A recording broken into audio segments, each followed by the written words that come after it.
The sun had barely crested over the rooftops of the quiet, well-kept cul-de-sac when Louise Crowe stepped out of her aging sedan, keys jingling in one hand, the other pushing open the stubborn gate that groaned in protest.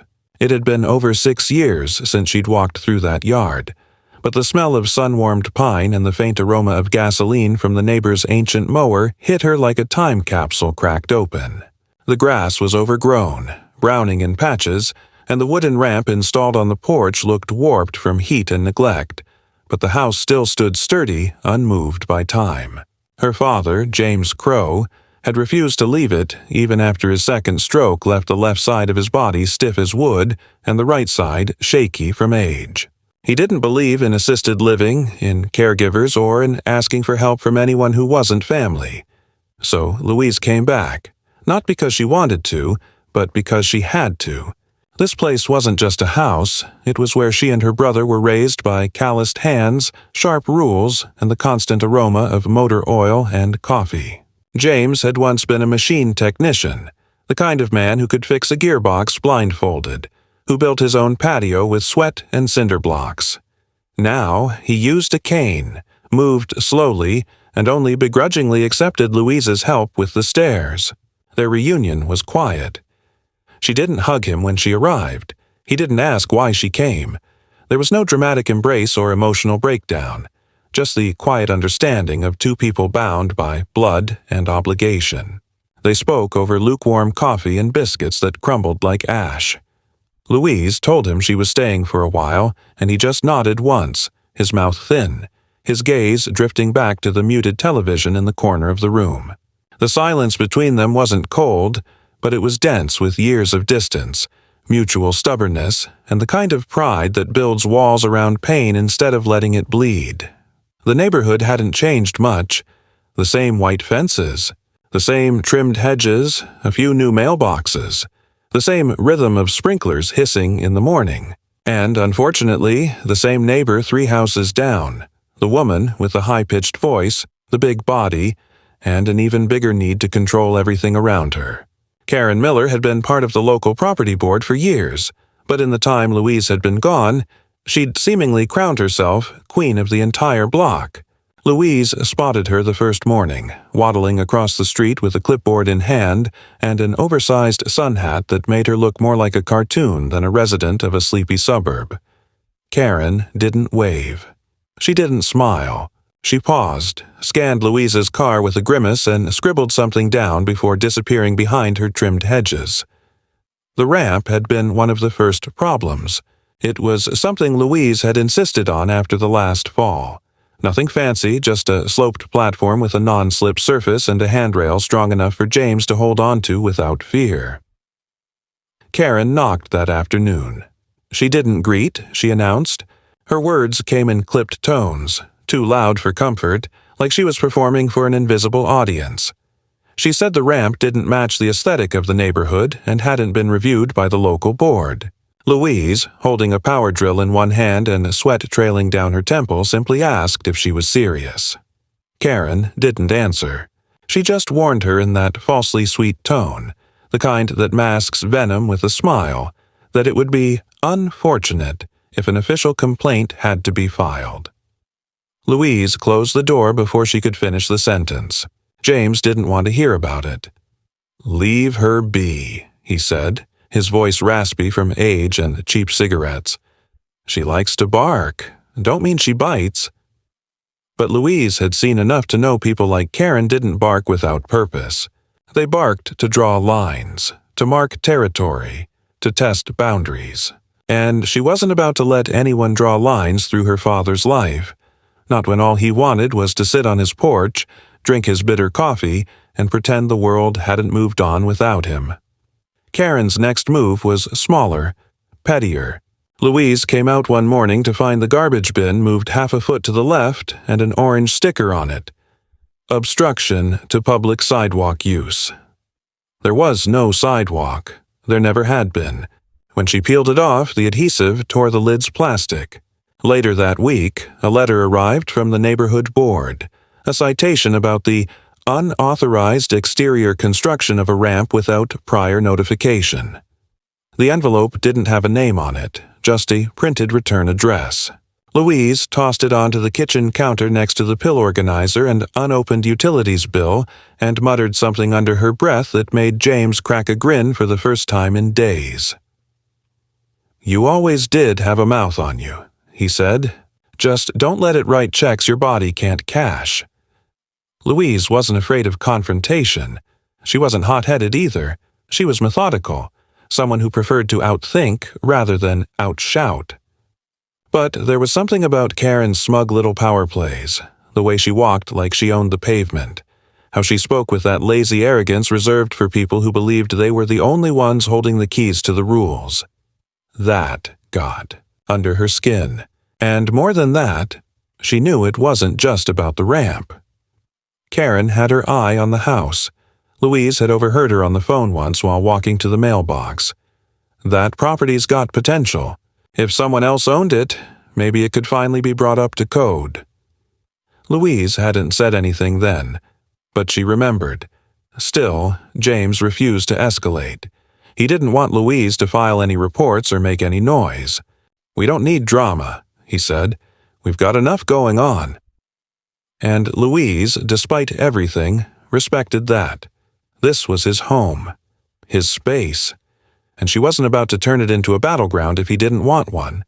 But she did start documenting things quietly, taking notes, writing down dates, keeping a folder in her laptop titled "Just in Case." She didn't want to make a war out of it, but she wasn't going to be caught unprepared either. Then came the incident. The morning that would draw the line in the sand so deep it couldn't be ignored. The sun was high, the heat already creeping up through the pavement, when James stepped out to retrieve the newspaper. He still insisted on walking the few feet to the gate, even if it took him twice as long. Louise was fixing a shelf inside the front room when she heard voices. Raised, tense. She came to the door just as Karen's bulk was halfway up the porch steps. James stood between her and the door, his cane planted firm, his back straight despite the tremor in his knees. Karen was ranting about the ramp again, about property values and compliance and safety hazards. James told her calmly to leave. She stepped closer. James took a small step back. Louise saw it happen like it was in slow motion. Karen leaned in, finger jabbing the air, and then, somehow, James lost his footing. Or maybe he was nudged. No one would know for sure yet. But his cane clattered against the wooden slats and his body followed with a heavy, bone-jarring thud. Karen stood there. Didn't flinch, didn't offer a hand, just adjusted her sunglasses, turned around, and walked back down the steps like nothing had happened. Louise bolted from the door, her breath caught in her throat. The world narrowed into a tunnel of instinct and disbelief. James lay sprawled, his leg twisted unnaturally, eyes shut, breath shallow. Louise didn't cry. She didn't scream. She did what needed to be done. She called the ambulance. She stayed with her father, pressing a cool hand to his forehead, speaking gently even though her own pulse was roaring in her ears. And when the paramedics came, she rode with him to the hospital, not thinking of Karen, not yet, but the silence of that ride, the weight of what had just happened, it shifted something deep inside her, because now it wasn't about ramps, or rules, or garbage bins. Now it was about something that couldn't be undone, something that crossed the line from petty to dangerous. And Louise knew, with a quiet certainty, that whatever Karen thought she could get away with, it ended today. The sterile chill of the hospital room clung to Louise's skin like a damp sheet as she sat in the corner chair, her hands clasped tightly, knuckles white, legs crossed in a way that looked relaxed but wasn't. James lay motionless in the hospital bed, his left arm wrapped in a thick brace, his ribs taped under the thin gown. The doctor had been professional, calm, but the word compound fracture had landed like a stone in her chest. 2 cracked ribs, possible hairline fractures in the hip. Nothing life-threatening, they'd said. Nothing permanent, probably. But that wasn't the point. Louise didn't respond to the doctor's reassurances. She didn't need comfort. She needed clarity, and she needed to understand how someone like Karen could walk away from this with nothing but a shrug. She'd asked James once what happened gently, once the pain meds kicked in and he'd opened his eyes for more than 5 seconds. He hadn't said much. Just a murmur. She got too close. I stepped back, and I was down. Louise knew him too well. That wasn't the whole story. But he wouldn't say more, and she didn't push. Instead, she excused herself, walked down the hall, and pulled out her phone. Not to call friends or share the story online. She hated that performative grief nonsense. She called her brother. Ray Crow didn't ask why she was calling. He just answered on the first ring and said, "Tell me what happened." Louise didn't sugarcoat it. She told him everything from the start, from the ramp to the garbage sticker to the citations. And then the fall. Ray didn't interrupt. He listened, silent, until the end, and then said one word. "Where?" The hospital was only 10 minutes from his precinct. He arrived in 30, not in uniform but in jeans and a weathered canvas jacket that still somehow carried the weight of a badge. He didn't hug her. He didn't rush into the room. He asked which doctor was assigned and went to speak to him first. Louise didn't follow. She knew how Ray worked. Slow, deliberate, methodical. He had spent 15 years on the force, and he wasn't the kind to jump into things emotionally, but that didn't mean he was indifferent. Quite the opposite. Ray was terrifying when he was calm. When he finally came into the room, he stood by James' bedside, looked at their father for a moment, and then pulled a chair closer. "I'll ask once," he said quietly. "Did she push you?" James didn't answer right away. He turned his head slightly, eyes searching Ray's face like he was weighing something deep. "She didn't help me," he said finally, "and she didn't care." That was all Ray needed. He stood, glanced at Louise, and nodded toward the hallway. Out in the corridor, Ray spoke in a lower tone, his voice sharp but contained. "You need to do something now," he said. "Not tomorrow.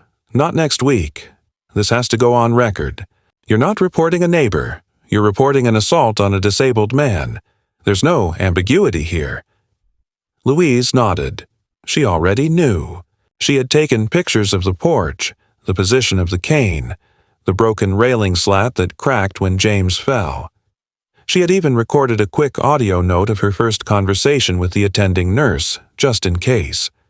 Ray wasn't surprised. "Good," he said. "Then we start the process now." They filed the report that night. No dramatics, no headlines, just paperwork, clear language, incident time, victim description, witness statement, hers. James's name went into the system not as just another patient, but as the complainant in an active investigation. Ray didn't attach his own badge number to the report. He passed it to a colleague from a different district, Monica Hernandez, an investigator in adult protective services. She was a former nurse who had seen enough elder abuse cases to know when something smelled wrong. She wasn't sentimental, didn't have time for theatrics, and when Ray handed her the folder, she just said, "I'll handle it." The next morning, Karen showed up again. Louise was back at the house, exhausted and sore from sleeping in a hospital chair, trying to collect clothes and essentials to bring back to the hospital. She heard the knock, but didn't answer. Karen didn't wait. She walked around to the side of the house, found Louise in the backyard, and started talking like nothing had happened. "I just wanted to check on your father," she said, her voice syrupy and forced. "He looked unsteady yesterday. I hope he's all right." Louise didn't answer. She just looked at her. Karen smiled wider. "These old homes really should have more accessible layouts, don't you think? Stairs are dangerous for people in his condition." That was when Louise realized Karen wasn't just dismissive. She was already rewriting the story, planting seeds, building her version of events. The fall was already being reframed as James's fault, an unfortunate accident caused by his own frailty. Louise didn't engage. She didn't yell.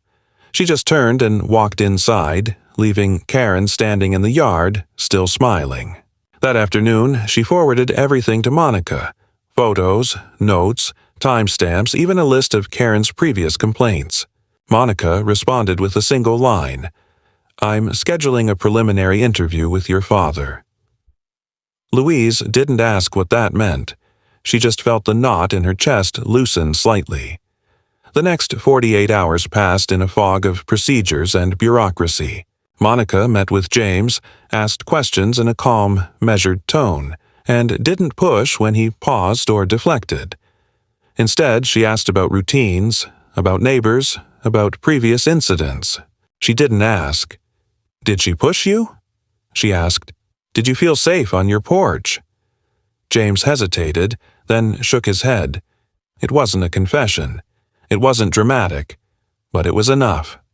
By the end of that week, the preliminary report was filed.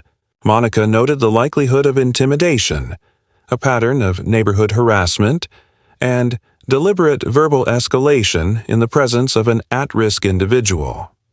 The words were dry, clinical, but they meant something. They meant movement. They meant Karen was no longer just a neighbor. She was now officially under scrutiny. Karen didn't respond well.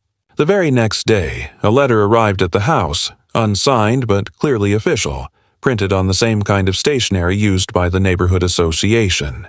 It cited recent behavioral concerns and suggested that James's home might require an external safety review for continued occupancy. The language was vague but threatening. Louise handed it directly to Ray, who snorted. "She's pushing back. That's good. Means she's nervous." And then the oddities began. The mailbox was knocked off its post. No witnesses, no cameras. A neighbor across the street stopped saying hello. Louise came home one afternoon to find a city utility truck parked outside, men inspecting the fire hydrant and asking odd questions about who had reported unusual pressure drops. The only person who would have filed such a complaint was someone who knew how to pull levers in just the right places. It wasn't overt harassment. It wasn't even illegal. But it was pressure. It was Karen reminding them that she knew the system, that she had friends, that she could make their lives uncomfortable in ways that wouldn't leave bruises. But Louise didn't flinch. She made more notes. Ray collected records. Monica expanded her inquiry. It wasn't glamorous and it wasn't fast, but it was steady. Karen thought she was playing chess. What she didn't know was that her opponents had stopped playing and started building a case. The final straw came when Monica received a copy of an internal memo from the local development council. Karen had recently proposed a community development initiative that included rezoning the 3 oldest houses on the block. One of them was James's. The timing wasn't a coincidence. The motive wasn't concealed. Karen wanted them gone, not just because she hated James's porch ramp or didn't like Louise's car parked on the curb. She wanted the property itself. She wanted to shift the neighborhood's layout, nudge it toward the kind of aesthetic she approved of. And James was in her way. That was when Monica stopped treating the case as a simple assault investigation. She started looking into Karen's influence on the board, her prior complaints, her use of enforcement codes. She didn't say it outright, but her tone changed. She stopped speaking in hypotheticals. Now she said things like, "If she filed that letter under false pretense, we'll find out. And I've seen this kind of manipulation before. They think no one will push back." Louise knew they were getting close. She could feel it in Karen's silence, in the way her house sat dark for 2 days, no clipboard walks, no snide remarks. The woman was pulling back, retreating. That meant she felt pressure. And Louise, Ray, and Monica? They weren't backing off. They weren't looking for revenge. They wanted something simpler, something quieter, something stronger. They wanted accountability, and they were going to get it. The first shift in tone wasn't marked by a sudden escalation, but by something far more insidious: absence. Karen stopped making her rounds. her morning walk, which always began promptly at 8 a.m. With a notebook in hand and a painfully obvious attempt to inspect every yard she passed, simply ceased. Her car remained in the driveway. The blinds were drawn tighter than usual, and not a single new notice appeared on any mailbox. Louise didn't trust it. It wasn't fear or fatigue that kept Karen inside. It was calculation. She was repositioning. People like her didn't retreat unless they were planning something behind the curtain. Ray picked up on it too. He called one evening as Louise was sorting through a stack of printed code enforcement letters, each one marked with dates and vague infractions. Unauthorized fixtures, non-compliant yard modifications, lack of architectural consistency. The language was always technical, impersonal, and delivered with just enough legalese to feel intimidating. "She's gone quiet," Ray said. "That's usually when people like her start handing off tasks to others. You might not see her for a few days, but I guarantee someone else is making moves for her." Louise agreed, but she wasn't sure what shape those moves would take. What else could she do that wasn't already being done? How much further could she push without stepping over a line herself? It turned out Karen had no intention of staying behind the curtain. She just needed to orchestrate something less direct, something that couldn't be tied back to her with certainty. It began with a surprise visit from a county property inspector, a middle-aged man named Owens who arrived without warning, clipboard in hand, a badge clipped to his jacket, but no smile on his face. "Got a notice about potential construction code violations," he said flatly when Louise opened the door. She asked to see the complaint. He didn't have one. "It's flagged internally," he said, glancing at the ramp. "You installed this recently." Louise nodded. "Wasn't that reported already?" He ignored the question, walked the perimeter of the porch, took photographs without asking permission, and jotted down a series of notes in shorthand she couldn't read. "We'll be filing a preliminary review," he said, and then walked off without further explanation. When Louise brought the visit to Monica, the investigator frowned. "That's unusual. County doesn't conduct surprise visits without a formal trigger." She checked the public filings and found nothing. No open complaints, no flagged permits. It didn't make sense, unless someone had managed to use an internal channel to nudge an informal inquiry forward. "Someone's leaning on someone," Monica muttered, "and I want to know who." Louise didn't ask for details. She knew Monica would handle it. But that wasn't the end of it. Later that week, Louise returned from the grocery store to find a strange vehicle parked across the street. A silver SUV, tinted windows, engine idling. She thought nothing of it at first. Plenty of people had family or friends visiting, but after an hour, it hadn't moved.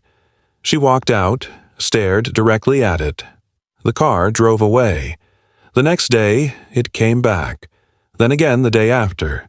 Each time, it parked in a different spot, never stayed longer than 20 minutes, and always left the moment someone noticed. Louise documented the visits, took down plates, and gave the logs to Ray. He ran them through the system. Rental cars, all traced back to different names, none local. It was deliberate obfuscation.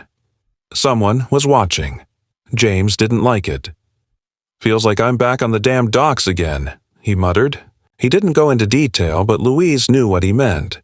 Years ago, before retirement, he'd worked loading machinery at a port where union disputes got ugly. Watching cars, getting followed, passive threats.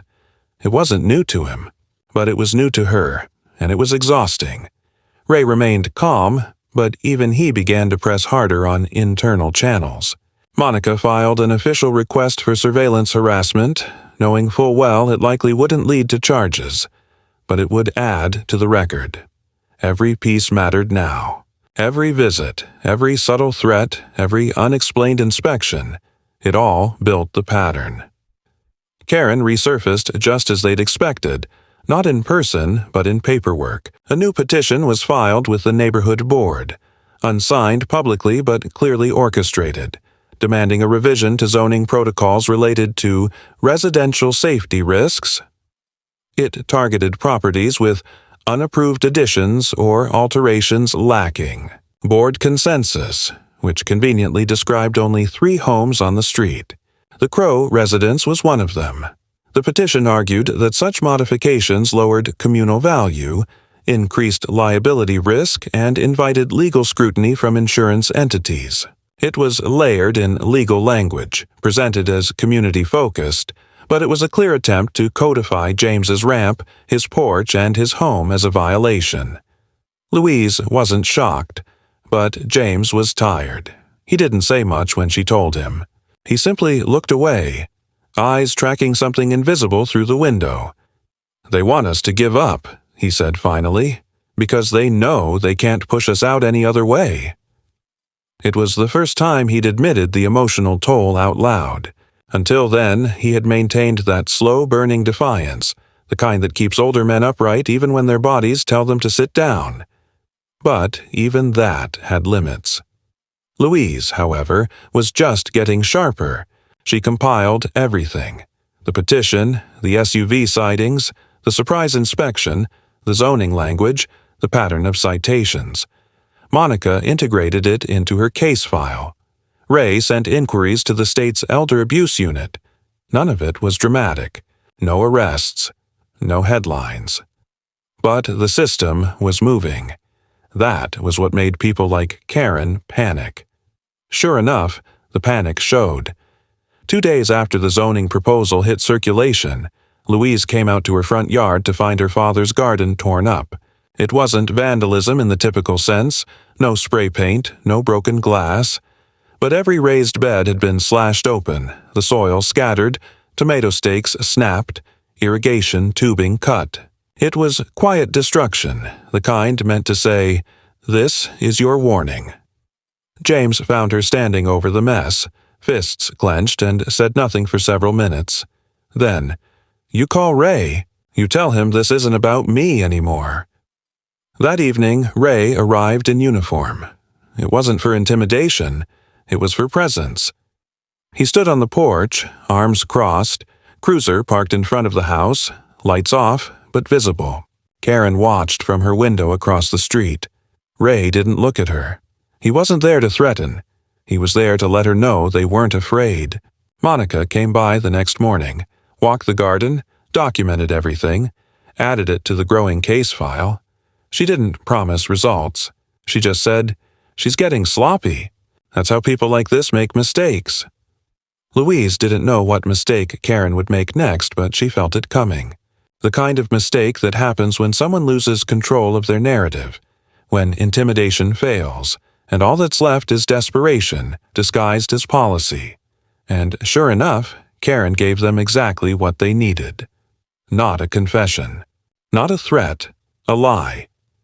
An official notice arrived from the neighborhood board, newly implemented regulation banning non-conforming architectural modifications. Attached was a list of the properties in violation. But the description of James's ramp was inaccurate. It listed measurements that weren't true, angles that didn't exist, even a photo that had been clearly altered to make the slope appear steeper. Louise sent the notice to Monica and Ray. Within an hour, Monica requested a formal hearing with the board. Within 3 hours, Ray obtained a statement from the city's code office verifying that no such regulation had been passed through public channels. And by the end of the day, the fabricated data had been traced back to a specific file location, Karen's personal office computer, accessed using her unique login credentials. She had crossed the line, not just of ethics or decency, but of the law. And Louise, standing in the kitchen with the printed notice in her hand, felt something hard settle into her spine. It wasn't revenge. It wasn't rage. It was resolution. Because now, it wasn't just them against a vindictive neighbor. It was them against someone who had made a mistake big enough to break her own fortress. And they weren't going to miss. The days following the exposure of Karen's falsified architectural notice moved slower than usual. Like time itself had become cautious. Louise felt the shift not as a dramatic boom, but as the kind of quiet heaviness that settles in just before a thunderstorm. The neighborhood was still, almost unnaturally so. Cars were parked a little farther from her driveway than before. Dog walkers crossed to the other side of the street near her house. The few neighbors who used to offer polite nods now gave glances that were somewhere between sympathy and avoidance. It wasn't guilt. It wasn't support. It was discomfort. No one liked being close to the fire once it started licking at the foundations. But Louise didn't care. She wasn't here to be liked. She was here to protect what little her father had left: his home, his space, his right to sit on his porch and exist in peace. Monica escalated the case. The altered documents, evidence of intent to mislead regulatory agencies, gave the investigation a new dimension. It wasn't just harassment or intimidation anymore. It was document fraud, manipulation of municipal process, a deliberate attempt to displace a disabled resident through misuse of bureaucratic authority. The case was now being reviewed under state-level elder protection statutes. Monica didn't smile when she told Louise. She didn't soften the language. "This is no longer local," she said. "It's officially out of her hands now." But Louise knew that wasn't the whole story. People like Karen didn't let go of control. They found new ways to pretend they still had it. Karen didn't disappear. She showed up to the next neighborhood board meeting wearing a navy blue skirt suit and a thin silk scarf, hair pinned back with precision. She looked like she was running for office. When she spoke, it was all about misunderstandings, miscommunications, process improvements. She never mentioned James, never said the word ramp. Instead, she framed herself as a victim of slander, a dedicated board member being attacked for doing her job. She leaned heavily on language about community cohesion, about neighborhood standards, about the importance of unity. She was trying to rally support without directly asking for it, subtly positioning herself as the wounded matriarch holding things together in the face of unruly outsiders. Louise didn't attend the meeting. She didn't need to. Monica was there, sitting in the back, recording everything. When the transcript came through, Ray read it and muttered, "She's starting her counteroffensive." Louise nodded. "Let her," she said. "That performance only works when people don't know the facts." And the facts were coming out whether Karen liked it or not. 2 weeks later, Louise was notified that a hearing had been scheduled.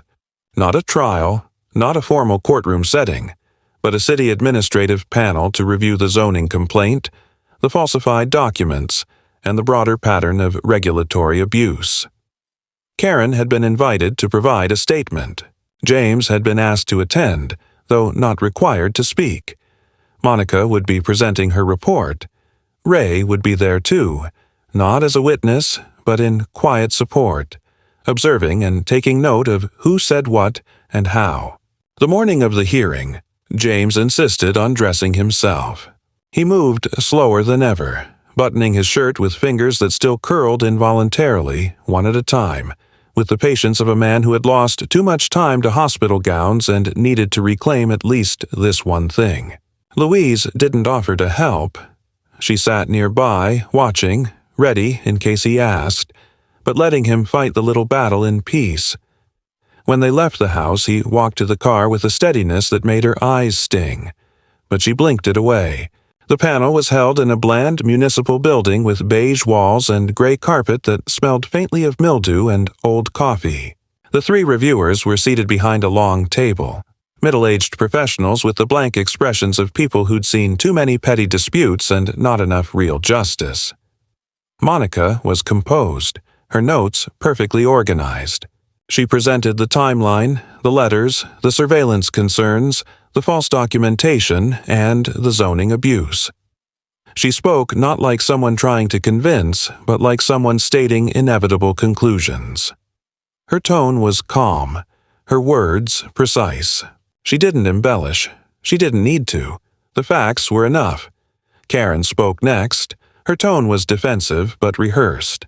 She apologized for the confusion regarding the documents, claimed she had relied on a volunteer to prepare them and had not reviewed the submission carefully. She denied any intent to harm. She described James as a valued elder of the community, which made Ray scoff quietly beside Louise. She spoke of stress, of board workload, of administrative missteps. She framed herself not as malicious, but as overwhelmed and misunderstood. It was a well-crafted deflection, but it was still a deflection. The panel asked questions. Monica answered all of them with clarity. Karen dodged some, deflected others. James, surprisingly, chose to speak at the end. He asked for the floor and stood, slowly, gripping the edge of the table, voice quiet but unshaking. "All I ever wanted was to sit in my own chair on my own porch," he said. "That woman made that a problem." He didn't raise his voice. He didn't accuse. He just told the truth in a way that no prepared statement could match. The room was silent when he finished. The panel didn't issue a decision that day. They never did. It would take weeks, but everyone in the room knew something had shifted. Karen's facade had cracked. Her power, so long enforced through procedure and intimidation, was now brittle. And Louise felt it like a change in the weather. The storm had passed. What remained was cleanup, reconstruction, and quiet consequences delivered through channels she didn't have to force. Back at the house that evening, James sat on the porch, bandaged hand wrapped around a lukewarm cup of coffee, and watched the sun dip below the rooftops. "Think it's over?" he asked. Louise didn't answer right away. She watched the street, the empty driveways, the way the wind moved through the hedges across from Karen's house. "Not over," she said finally, "but I think we stopped bleeding." And for the first time in weeks, the silence between them felt like peace. The days following the administrative hearing were not quiet in the way that peace feels. They were quiet like the minutes after a gunshot, when sound itself seems to crawl back into the earth and the air thickens with a kind of post-impact pressure. Karen hadn't spoken publicly since that day, hadn't issued statements or made appearances. Her car remained parked, but she was no longer visible on her usual walks. The absence might have suggested a retreat, or even defeat, to someone who didn't know her better. But Louise did. She understood that silence from a person like Karen wasn't an end. It was a recalibration. And, true to form, when Karen returned, she didn't come with another letter or fake citation. She came with strategy, delivered not through her own hands, but through systems she still had access to.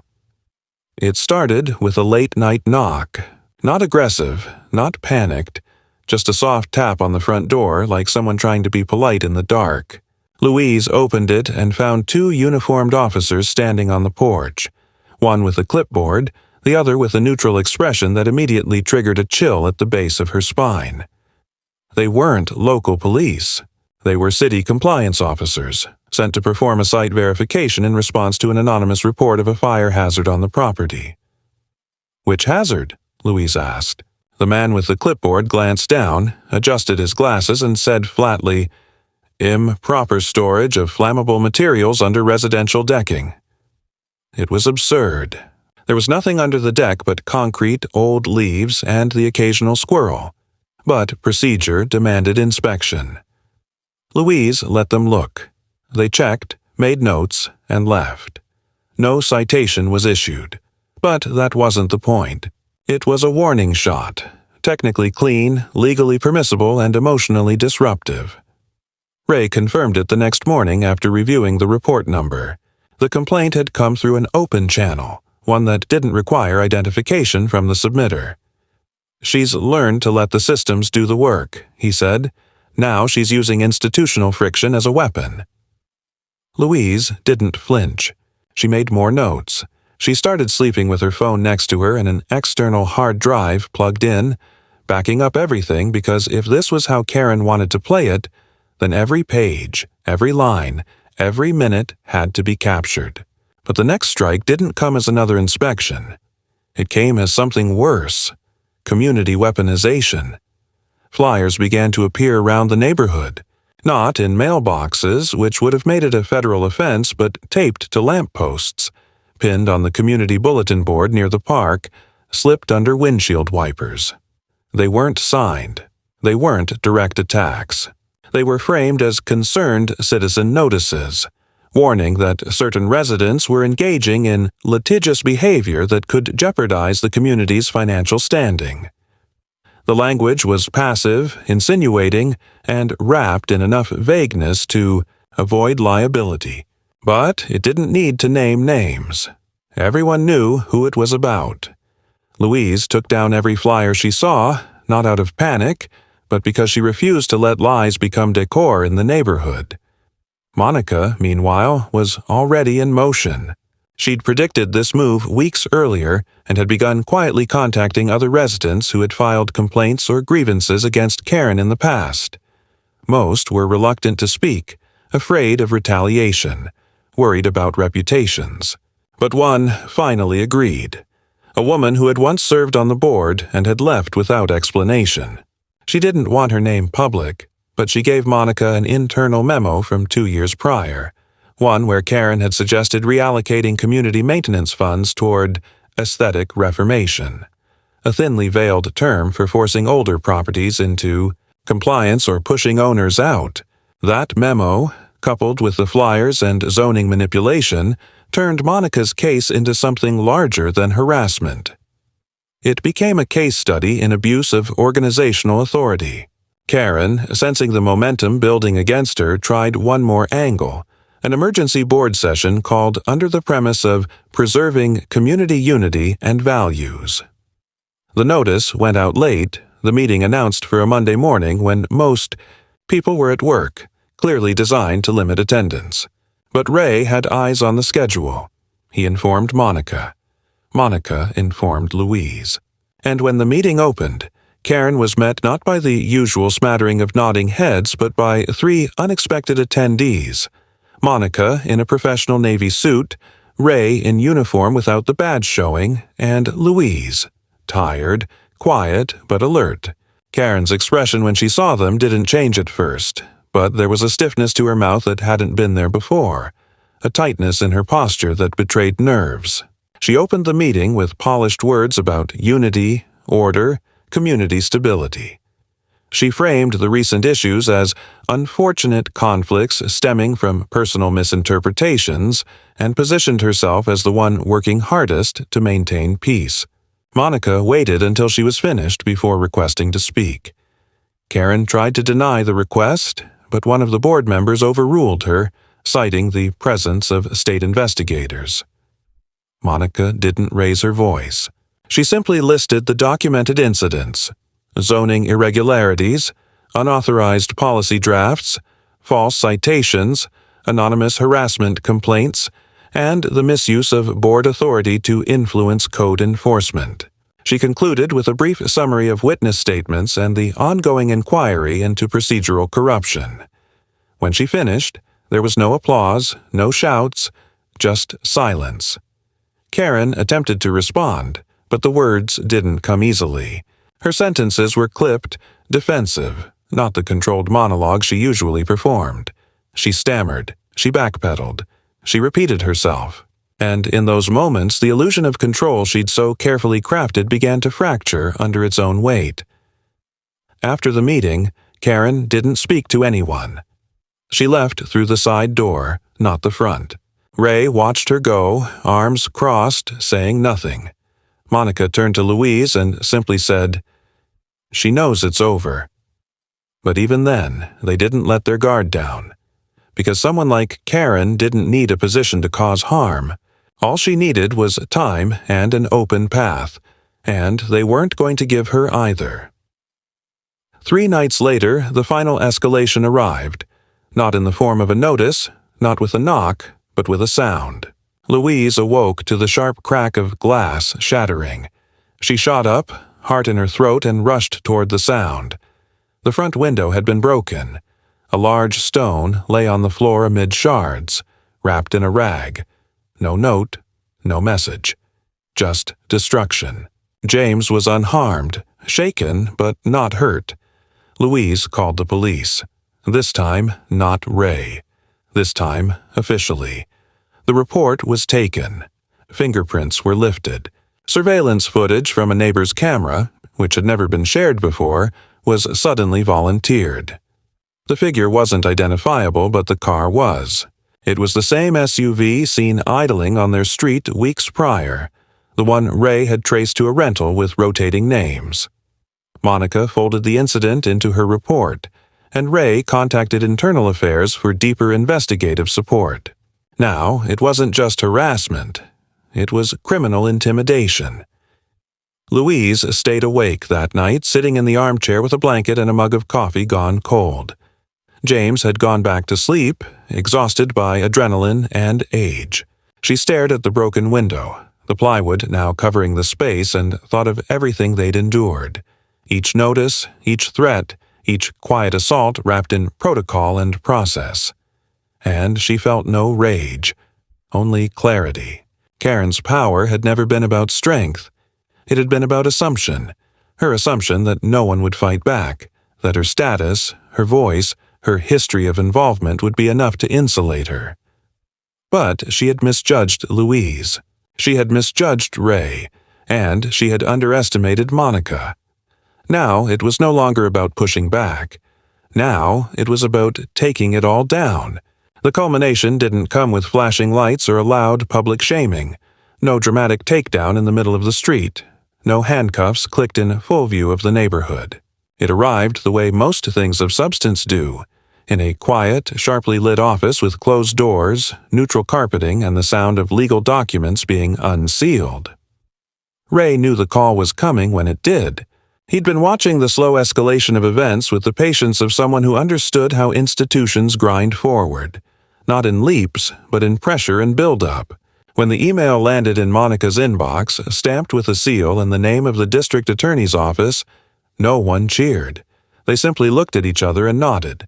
The charges were limited for now: false documentation, misuse of public administrative channels, obstruction of municipal processes. But the wording left open a dozen avenues for further development. The DA had enough to issue a formal summons for Karen Miller to appear before the county's administrative court with the potential for criminal prosecution, pending full review. Monica didn't smile when she shared the news with Louise. She rarely smiled, but there was something in her voice, a firm satisfaction, as she said, "We're moving past civil. It's real now." Louise didn't celebrate. There was no champagne, no high fives. Instead, she spent the rest of the day going through every single folder she'd archived, making sure nothing was missing. She printed copies, digital backups, logged timestamps and references on a spreadsheet Ray had made weeks ago. James watched her from the kitchen, not saying much, just sipping his tea in that way that meant he approved without needing to say so. He hadn't asked about Karen in days. He'd stopped referring to her by name entirely. When he spoke of what had happened, he called it the mess. That was enough. They didn't need to dignify her any further. The hearing date was set for a Monday, 10:22 a.m. Sharp. It wouldn't be public, but word spread fast. Not from them. Louise and Ray kept everything quiet, but neighbors began to talk again. Not the ones who had ignored them, not the ones who'd kept their heads down. The quiet ones. The older couple across the street who'd stopped tending their rose bushes after receiving a suggestion from the board about acceptable landscaping height. The single father with a child on the spectrum, who once had a wheelchair ramp installed temporarily and then removed it after compliance came knocking. These weren't allies. They weren't looking to bond. But they watched, and Louise noticed the way they nodded when she walked by, like maybe now they believed someone could actually win. Karen showed up to the hearing in black. Blazer, slacks, heels just high enough to suggest authority, but not vanity. Her hair was pulled tight, and she wore no makeup save for a bit of foundation. She looked smaller than Louise remembered, not physically, but in presence. She carried herself with the energy of someone who had finally accepted they were not in control anymore, but hadn't yet figured out how to live in that new skin. Her attorney was clean-cut, expensive-looking, and visibly irritated that they'd drawn this kind of case. He argued that the documentation irregularities were clerical mistakes, that Karen had not acted with malice, that everything had been a matter of bureaucratic miscommunication and personal friction blown out of proportion by neighbors with an agenda. He said agenda like it was a dirty word, like Louise and her family were some organized conspiracy rather than people who'd been harassed in their own home. Monica didn't counter with theatrics. She didn't need to. She laid out each incident with precision. Every false citation, every manipulated document, every witness statement. She introduced the letter about fire hazard inspection, the flyers, the stone through the window, the surveillance records, and most damning of all, the memo from the former board member and the falsified zoning images that originated from Karen's IP, address under her board login. The judge asked questions. He wasn't warm, but he was engaged. He asked about timing, process, oversight. He didn't raise his voice, didn't allow interruptions. He listened to both sides, but it was clear where the weight of evidence rested. At one point, when Karen tried to interrupt Monica's breakdown of procedural overreach with the phrase, "This is being taken out of context," the judge raised a single hand and said, without looking up, "Sit down, Ms. Miller." And she did. The final statements were brief. Monica simply said, "The systems she used were designed to protect community interests. She turned them into weapons." Louise didn't speak. Ray didn't speak. They didn't need to. The record was complete. The ruling was delivered 2 days later in writing. Karen Miller was to be removed from her position on the neighborhood board effective immediately, barred from participating in any official administrative role in any homeowners group within the county for a period of 10 years, and referred to the state attorney's office for consideration of criminal prosecution under Code 38.4, official misconduct and document tampering. There were no handcuffs. Not yet. But her power, her leverage, her illusion of authority had been stripped bare in a matter of pages and ink. Louise read the ruling out loud to James on the porch. He listened quietly, didn't interrupt, didn't react. When she finished, he nodded once and said, "Then that's that." It wasn't victory. It wasn't vengeance. It was relief wrapped in exhaustion. It was a long exhale after months of holding breath. Karen didn't move out right away. She stayed in her house with the curtains drawn, the porch empty, the once pristine flower beds slowly going to seed. No one knocked. No one visited. There were no farewell parties. No meetings called in her honor. The absence of acknowledgement was a punishment all its own. She had lived on control, fed on visibility, and now she was invisible by her own design. Ray stopped by less frequently. Monica moved on to another case, and Louise began repairing the porch railing not because it needed it, but because it felt like the right place to start. One evening, as the sun dipped low and cast long shadows across the lawn, James said, "I think I'd like to put the flag back up." Louise looked up from her work, smiled and nodded. They did it together, quietly, without ceremony. Just a father and daughter, raising something simple back into place, not as a symbol of patriotism or pride, but of something more elemental: stability, peace, permanence. Karen never apologized. Louise never expected her to. But on the last morning before the moving truck arrived, Louise watched from the window as Karen stepped onto her porch, looked around one last time, and then climbed into the passenger seat without looking back. The house sat empty for a month before a new family moved in, young with a toddler and a dog, and no interest in board politics. They painted the shutters a warm green, planted sunflowers along the walkway, and introduced themselves with homemade cookies. Louise accepted them, smiled, and made no mention of the past. Some victories don't need to be explained. They just need to be lived. And so they lived. The days that followed Karen's quiet departure slipped into each other like worn pages in a well-read book, soft at the edges but solid in their presence. There were no more knocks on the door at strange hours, no cars idling across the street, No cryptic letters or unexpected inspections. The tension that had wrapped itself around the house like a second skin began to dissipate. Not all at once, but gradually, as if the very air had needed time to believe that it was safe to relax again. Louise didn't mark the days with any deliberate ceremony. She simply began to notice the small things, how the coffee tasted better in the morning, how her hands didn't tremble when sorting mail, how James no longer tensed every time the doorbell rang. These changes weren't dramatic, but they were real, and in a life that had felt like walking through glass for months, reality was the softest kind of mercy. James returned to his routine with quiet resolve. He sat on the porch in the early hours, Kane resting against the chair, the morning sun casting long lines across his lap, newspaper in one hand, coffee in the other. He didn't talk much about what had happened. He didn't rehash the details or analyze the motives. He was done with it. Not because he had forgotten or forgiven, but because he had decided that some things didn't deserve to live rent-free in his mind. Louise respected that. She kept her own thoughts contained, locked behind her usual calm exterior, but she noticed how much more easily she breathed now, how her body no longer coiled in anticipation of confrontation every time she stepped outside.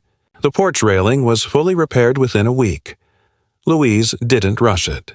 She took her time, sanding each beam with care, painting them in layers between sips of lemonade and conversations with her father that were often about nothing but somehow meant everything.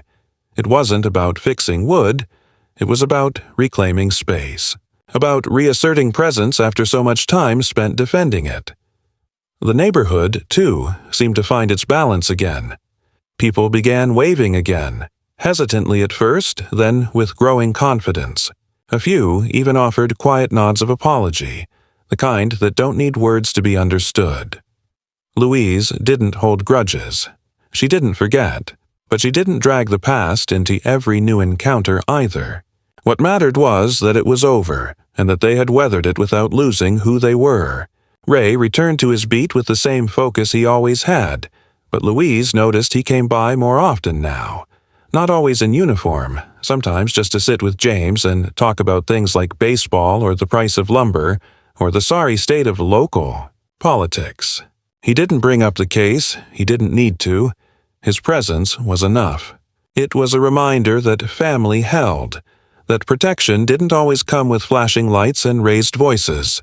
It came in showing up, in bearing witness, in refusing to let fear dictate the rhythm of a life. The house that once belonged to Karen remained empty for a time, the windows blank, the lawn starting to grow wild without her obsessive hand guiding every blade. Then one day, a modest white truck arrived with furniture strapped down in the back, and by the afternoon, a new family had moved in. They were younger, a couple with a toddler who toddled unevenly on the walkway, dragging a stuffed animal and laughing in that loud, unfiltered way only children can. The new owners didn't ask about what had come before.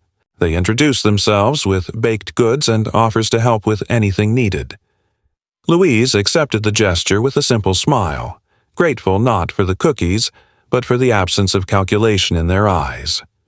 There was no agenda, no angle, just people trying to make a home. With the final legal notices settled and the county review concluded, Monica closed the file with the kind of finality that rarely accompanies real-world disputes. She called Louise one last time to let her know the final paperwork had been signed. "It's done," she said. "No appeal filed, no motion for reconsideration. She's off the record for good." Louise thanked her, not because she needed to, but because Monica had done something rare. She'd stayed.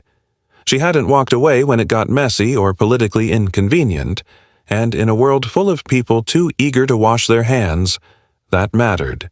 Autumn crept in slowly, the heat receding and the trees beginning their long ritual of change. James started wearing sweaters in the mornings, and Louise added a second chair to the porch, not for guests, but because it felt right. One morning, as the wind picked up and the leaves skittered across the sidewalk, James looked out over the yard and said, "You know, for all that noise, it's just grass again." Louise smiled, not because it was funny, but because it was true. The grass had grown back. The railing stood firm.